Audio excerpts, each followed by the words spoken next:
This is definitely one of the darkest human experiments in history. We're talking about Unit 731 today, and just so you know what you're getting into, it's often referred to as the Auschwitz of the East. This is not a horror story, this is history, and history has a habit of repeating itself when we stop looking. So let's take a closer look at Unit 731.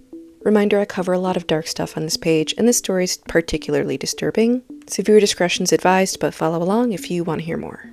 Unit 731 was a top-secret research facility that were trying to develop biological and chemical weapons, and they often engaged in lethal human experimentation to do that. It was located in China, but it was run by the Japanese Army during World War II between the years of 1937 and 1945. So despite the fact that they called it a research facility, it was basically a death camp. Unit 731 would be most closely compared to the experiments performed by Dr. Mengele, though. The experiments were unimaginably depraved and reduced people's death to a data point.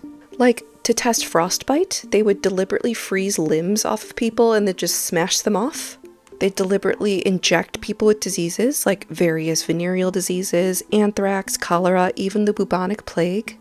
They'd do this either with injections or forcibly with another prisoner.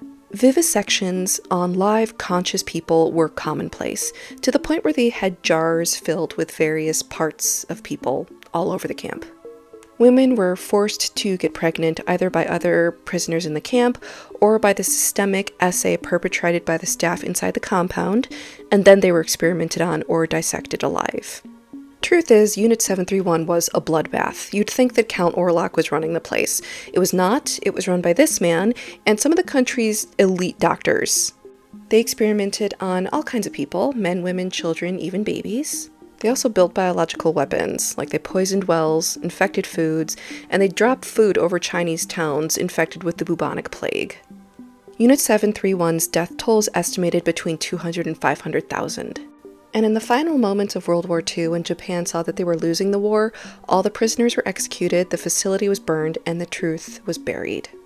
And worse still, there were no war criminals from Unit 731 because the doctors were offered immunity by the US in exchange for their medical data.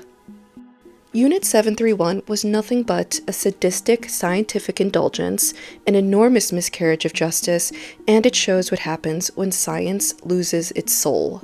No one survived Unit 731, and what I've told you barely scratches the surface, because honestly some of the details are just too disturbing for this video to not get taken down. But it's real and it happened, so I encourage you to do a deeper dive for yourself so that we remember and it never happens again.